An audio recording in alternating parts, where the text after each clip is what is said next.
लोगों में एक आम धारणा है कि किडनी का बीमारी बहुत खतरनाक होता है, लेकिन हम आप लोगों से बात करना चाहेंगे, आपको समझाना चाहेंगे कि ये ऐसी बात बिल्कुल नहीं है।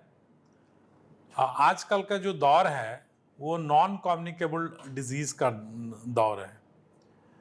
इसमें क्या होता है कि एक बार जब किसी को कोई बीमारी हो जाता है, वो बीमारी साथ में रहता है। ऐसा पहले नहीं हुआ करता था। पहले था कि जो भी बीमारी होता था, लोग डॉक्टर के पास जाते थे, दवाई लेते थे और वो हमेशा के लिए ठीक हो जाता था। लेकिन आज के दिन में जो बीमारी होता है वो लोगों के साथ रहता है। फॉर एग्जाम्पल डायबिटीज़ है, ब्लड प्रेशर है, किडनी का बीमारी है, हार्ट का बीमारी है, लीवर का बीमारी है, कैंसर है। ये सारी बीमारी जो है एक बार जब होता है तो लोगों के लगभग साथ ही रहता है। यानी आपको उस बीमारी का जिंदगी भर मॉनिटर करना है, उसको कंट्रोल करना है। तो इसलिए इसको हम लोग नॉन कम्युनिकेबल डिजीज़ बोलते हैं।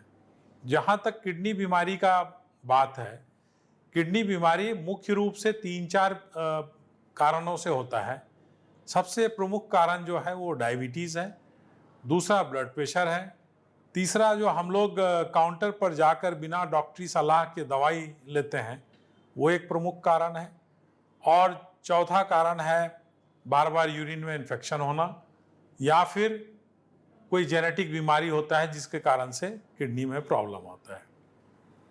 आजकल आप लोग देख रहे हैं कि डायबिटीज़ और ब्लड प्रेशर का मरीज दिन दूना रात चौगुना बढ़ते जा रहा है।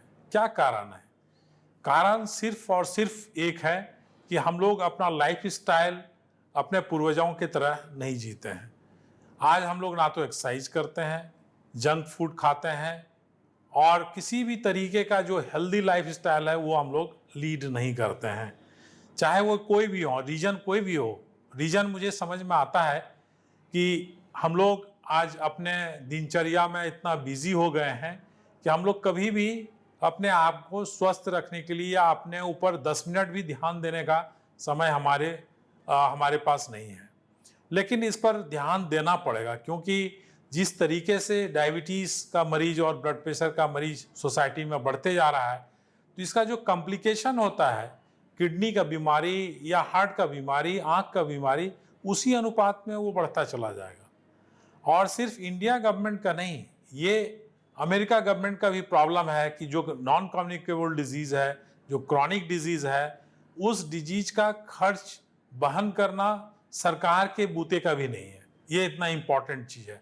हेल्थ बजट का एक बहुत ही इम्पॉर्टेंट पोर्शन जो है इस बीमारी के इलाज में, इस बीमारी के प्रिवेंशन में जाता है। तो हम लोगों को करना क्या चाहिए? सबसे पहला इम्पॉर्टेंट चीज़ है कि हम लोग एक हेल्दी लाइफस्टाइल जिएं, खान पान पर ध्यान दें, जिससे कि डायबिटीज़ के मरीजों का संख्या घट के आधा हो सकता है। ये बात आपको विश्वास नहीं होता होगा, बट फैक्ट यही है कि अगर हम लोग अपने लाइफ स्टाइल को सही तरीके से जिएं तो डायबिटीज़ और ब्लड प्रेशर का मरीज हमारे कंट्री में आधा हो सकता है। अब एक क्वेश्चन ये उठता है कि अगर किसी को किडनी का मान लीजिए बीमारी हो भी गया, अगर हम लोग कितना ही डायबिटीज़ और ब्लड प्रेशर को कंट्रोल रखते हैं, फिर भी एक पोर्शन जो है उस बीमारी का लोगों को किडनी का प्रॉब्लम हो सकता है। तो हो सकता है तो हमें क्या करना चाहिए? तो जिस कारण से किडनी का प्रॉब्लम होता है उसको क्योर करना है या उसको मॉनिटर करना है, उसको कंट्रोल करना है। फॉर एग्जाम्पल जैसे डायबिटीज़ है, आप डॉक्टर के पास जाएं, सलाह लें उनसे, दवाई खाएं शुगर का और ब्लड प्रेशर का, बट दवाई खाने से भी ज़्यादा इम्पॉर्टेंट है कि आप उस चीज़ को मॉनिटर करें घर पर। आप सप्ताह में 2 दिन ब्लड शुगर खुद चेक करें घर में, और ब्लड प्रेशर का खुद मॉनिटरिंग करें, और उसको आप एक पेपर पर डेट वाइज लिख कर रखें, और उसको आप जब भी नेक्स्ट विजिट में डॉक्टर के पास जाएं तो आप इंसिस्ट करें कि ये मेरा रिकॉर्ड है, काइंडली आप इस चीज़ को देख लीजिए। और उससे जो भी अच्छे डॉक्टर होंगे आपके उस रिकॉर्डिंग को देखेंगे, और देखेंगे ही नहीं, इनफैक्ट आपको शाबाशी भी देंगे कि आप बहुत अच्छा काम कर रहे हैं। उससे फ़ायदा क्या होता है कि डॉक्टर को डिसीजन लेने में बहुत आराम होता है। वो जो दवाई लिखेंगे तो उससे आपका बीमारी बहुत अच्छा से कंट्रोल रहेगा। तो ये मॉनिटरिंग बहुत इंपॉर्टेंट है किडनी डिजीज को प्रिवेंट करने के लिए, क्योंकि आपका शुगर और प्रेशर अगर कंट्रोल रहेगा तो जो कॉम्प्लिकेशन आज होना है, सिर्फ उसको कंट्रोल करने से वो प्रॉब्लम 10 साल के लिए उसको रोका जा सकता है, वो आगे बढ़ाया जा सकता है। इसमें कहीं कोई शक की बात नहीं है।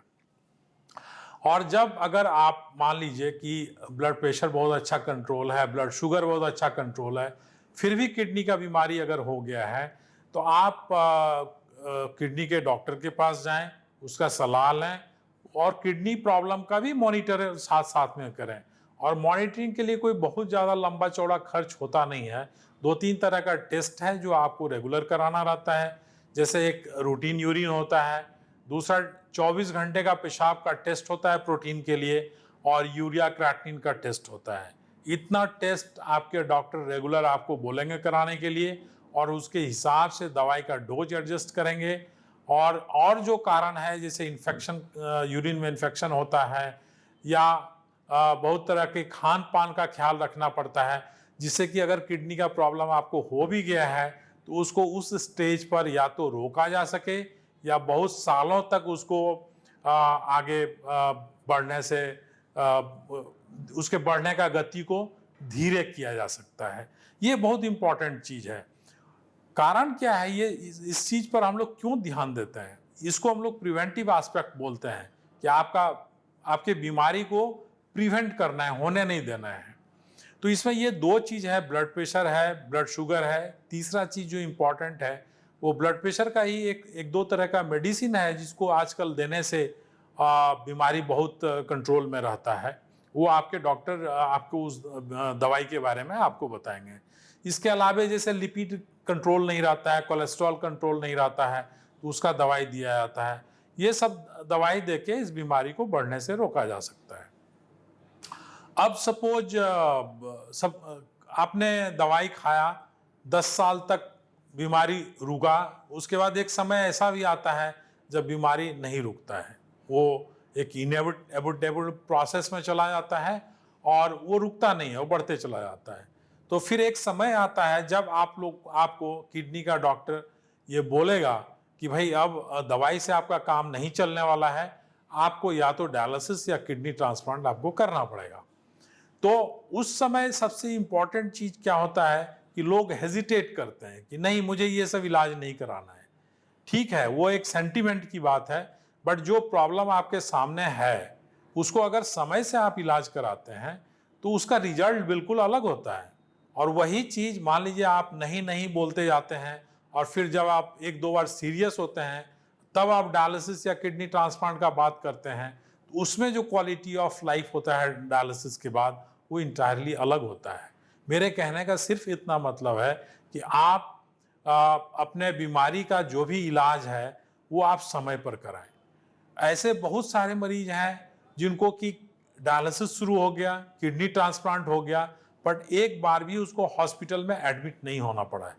और वही दूसरा एक पेशेंट है जिसको डायलिसिस शुरू करने के पहले 5 बार हॉस्पिटल में एडमिट हो जाना पड़ता है। आजकल के टाइम में अगर आप ठीक तरीके से सोचें तो डायलिसिस में उतना खर्चा नहीं है जितना खर्चा कि लोगों को हॉस्पिटल में भर्ती होने पर है। आजकल अगर आप सीरियस होते हैं तो एक दिन में आईसीयू का खर्चा 1 लाख रुपया आता है, जबकि 1 लाख रुपया में आप 6 महीना डायलिसिस करा सकते हैं। और अगर पैसे के बाद हम छोड़ भी दें तो जो पेशेंट भर्ती होते हैं सिर्फ वो परेशान नहीं होते हैं, उस पर हेल्थ केयर पर बर्डन आता है, घर के लोग परेशान होते हैं, घर का इकोनॉमिक कंडीशन गड़बड़ाने लगता है, क्योंकि जो एक्टिव मेंबर होते हैं घर के, या तो वो खुद बीमार होते हैं, या वो जब अपने नियर डियर का केयर करने के लिए हॉस्पिटल में जाते हैं तो फिर उनका अलग से ड्यूटी से उनको छुट्टी लेना पड़ता है। तो ये सब अपने आप में एक सोशल समस्या है। इसीलिए हम आप लोगों को सलाह देंगे कि आप जो भी इलाज कराएं वो समय से इलाज कराएं। डायलिसिस ही अगर ज़रूरत है तो क्यों नहीं कराया जाए। अगर डायलिसिस पर कोई 10 साल, 15 साल, 20 साल एक हेल्दी अच्छा लाइफ अगर जी सकता है, या ट्रांसप्लांट कराने की ज़रूरत हो और ट्रांसप्लांट पर लोग 10 साल, 20 साल एक हेल्दी लाइफ लीड कर सकता है, तो उसको समय पर कराना चाहिए। ये मेरा सलाह है। और सबसे इंपॉर्टेंट है टाइमली प्रिवेंशन और टाइमली ट्रीटमेंट। ये मेडिकल साइंस में इसका कोई जवाब नहीं है। आप अगर उसी इलाज को अगर देर से कराते हैं तो बिल्कुल उसमें आपको परेशानी होगी, आपके घर वालों को परेशानी होगी। जहाँ तक किडनी ट्रांसप्लांट का बात है, उसके लिए आपको दो चीज़ की जरूरत पड़ेगी, एक फाइनेंस का और दूसरा किडनी डोनर का। जो किडनी डोनर होता है उस सेम ग्रुप का होना चाहिए, और अगर आपके पास इंश्योरेंस है तो पैसे की ज़रूरत नहीं है, या आयुष्मान आपके अंतर्गत आप आते हैं तो भी आपका इलाज फ्री ट्रांसप्लांट के लिए हो सकता है। डायलिसिस भी आजकल आयुष्मान के अंतर्गत फ्री होता है।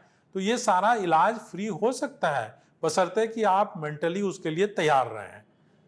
तो इतना बोल के मैं धन्यवाद देना चाहूँगा आप लोगों को। धन्यवाद।